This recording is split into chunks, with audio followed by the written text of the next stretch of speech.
এইখানে অবাক করা বিষয় হচ্ছে আমার বয়স মাত্র 18, তাতেই বাড়ি থেকে আমার বিয়ের কথা বলতিছে। 18 বললেও ভুল হবে, এখনো পুরাপুরি 18 বছর হয় নাই। আচ্ছা মানলাম বিয়ে দিবে, ঠিক আছে, তাই বলে একটা পিচ্চি মেয়ের সাথে?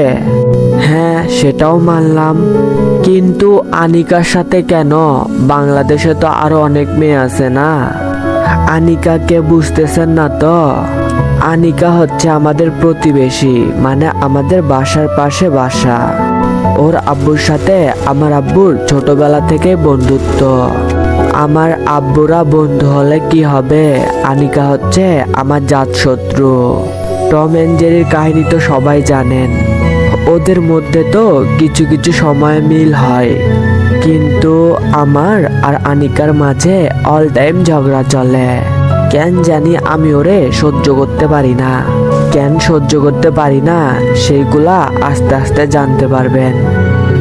এখন চলেন আমার বিয়েটা যেভাবে হোক আটকাই, কারণ ওর সাথে বিয়ে হলে আমার জীবনটা তেজপাতা হয়ে যাবে।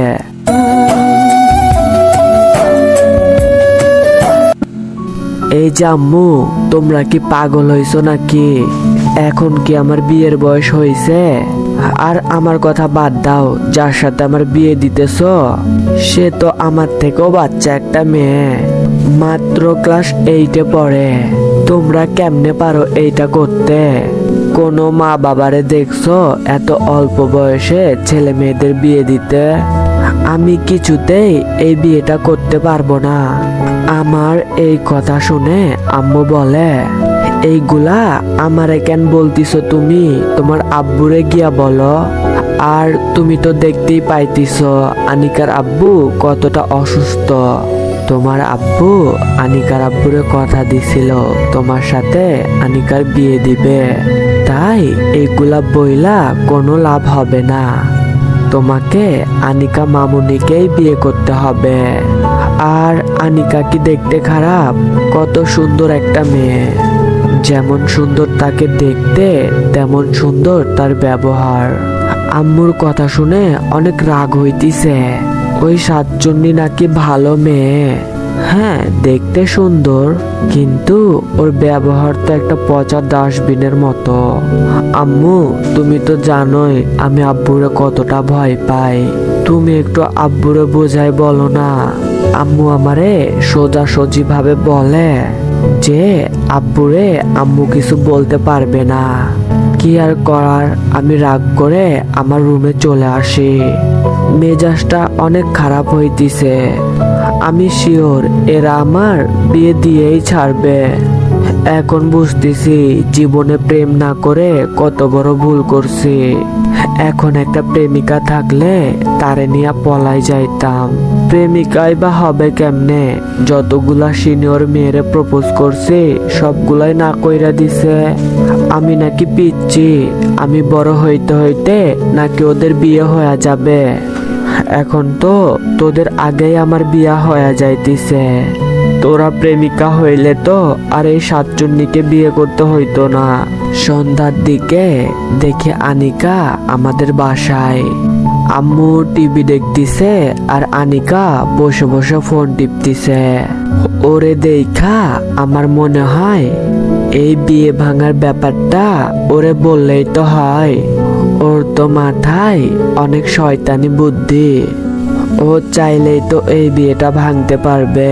কিন্তু আম্মুর সামনে ওরে ডাকবো কেমনে? আমি তাড়াতাড়ি করে আমার ফোনটা বের করে মেসেঞ্জারটা ওপেন করি। তারপর ওরে মেসেজ দিই, আনিকা বোন একটু ছাদে আসবি, তোর সাথে আমার কিছু কথা আছে। মেসেজটা সিন করে ও সোফার পিছনে তাকায়, দেখে আমি দাঁড়ায় আছি। আমার দেখা এমন একটা ভাব করে যেন ও আমাকে চেনেই না। কথায় আছে না, হাতি কাদায় পড়লে পিঁপড়াও লাথি মারে, ওই অবস্থা হয়েছে আমার। আমি আবার তারে বেহায়ার মতো মেসেজ দিই, আয়না একটু, খুব দরকার। আমি মেসেজটা দিয়ে ওর দিকে তাকায় আছি। মেসেজটা সিন করে ও আম্মুরে বলে, আন্টি, আমি ছাদ থেকে ঘুরে আসতেছি, কেমন আপনার ছেলে আমারে ডাকতেছে। আমি ওর কথা শুনে সিঁড়ি বেয়ে ছাদে চলে আসি। কি মেরে বাবা, না জানি আম্মু কি না কি ভাবছে। আমি জানি এইটা ও ইচ্ছে করে বলছে। আমি ছাদে আসতে আসতেই সেও চলে আসে। আইসাই রাক্ষসীর মতো বলে, কি বলবি তাড়াতাড়ি করে বল, আমার বেশি সময় নাই। ওই ছেড়ি, তোরে কতবার বলবো আমি তোর বড়, আমাকে সম্মান দিয়ে কথা বলবি। বেয়াদবের মতো তুই তুকারি করস কেন? আমার এই কথা শুনে ও হাসতে লাগে। ও হাসতে হাসতে বলে, তোর মতো ছেচরা রে আমি সম্মান করে কথা বলবো? যা বলবি জলদি করে বল। আমি আবার আমরা কাঠের ঢেকি মানুষদের সাথে বেশি সময় ধরে কথা বলি না। আনিকার এই কথা শুনে অনেক রাগ উঠতিছে, কিন্তু এখন ওরে কিছু বলা যাবে না। ওরে কিছু বললে আমি ওরে যে কাজের জন্য ডাকছি ওই কাজটা ও করবে না। আনিকা, তুই কি জানোস তোর সাথে আমার বিয়ে ঠিক হয়েছে? হ্যাঁ, জানবো না কেন, জানি তো।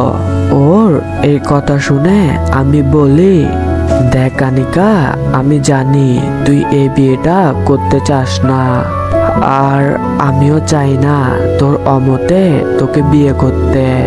তাই আমি বলতেছি কি, তুই একটা প্ল্যান বের কর এই বিয়ে ভাঙানোর জন্য।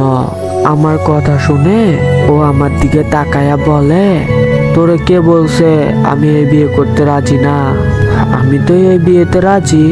আনিকার এই কথা শুনে আমি যেন আকাশ থেকে পড়ি। ও কি বলতেছে এইগুলা? ও নাকি আমারে বিয়ে করতে রাজি? ও কি পাগল টাগল হয়েছে নাকি? আনিকা, এইগুলা কি বলিস? তুই তো আমারে দেখতেই পারস না, তাছাড়া তুই তো অনেক পিচ্ছি, মাত্র এইটা পড়িস। এখন তোর বিয়ে হয়ে গেলে পড়ালেখার সমস্যা হবে অনেক। ও বলে, আমার পড়ালেখা নিয়ে তোকে এত ভাবতে হবে না, তুই তোর পড়ালেখা নিয়ে ভাব। দেখ আনিকা, এত পেঁচাল পায়রা লাভ নাই। আমি এই বিয়েটা করতে চাই না, কারণ আমি তোকে কখনো ওই চোখে দেখিই নাই। তুই প্লিজ এই বিয়েটা ভাঙার কোনো একটা প্ল্যান বের কর। আমি জানি এটা তুই ছাড়া আর কেউ পারবে না।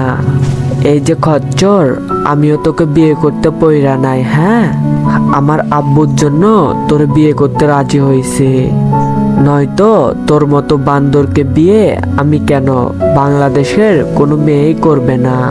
হ্যাঁ, আইসে রে শাহরুখ খান, ওরে নাকি বিয়ে করার জন্য আমি পাগল হয়ে গেছি।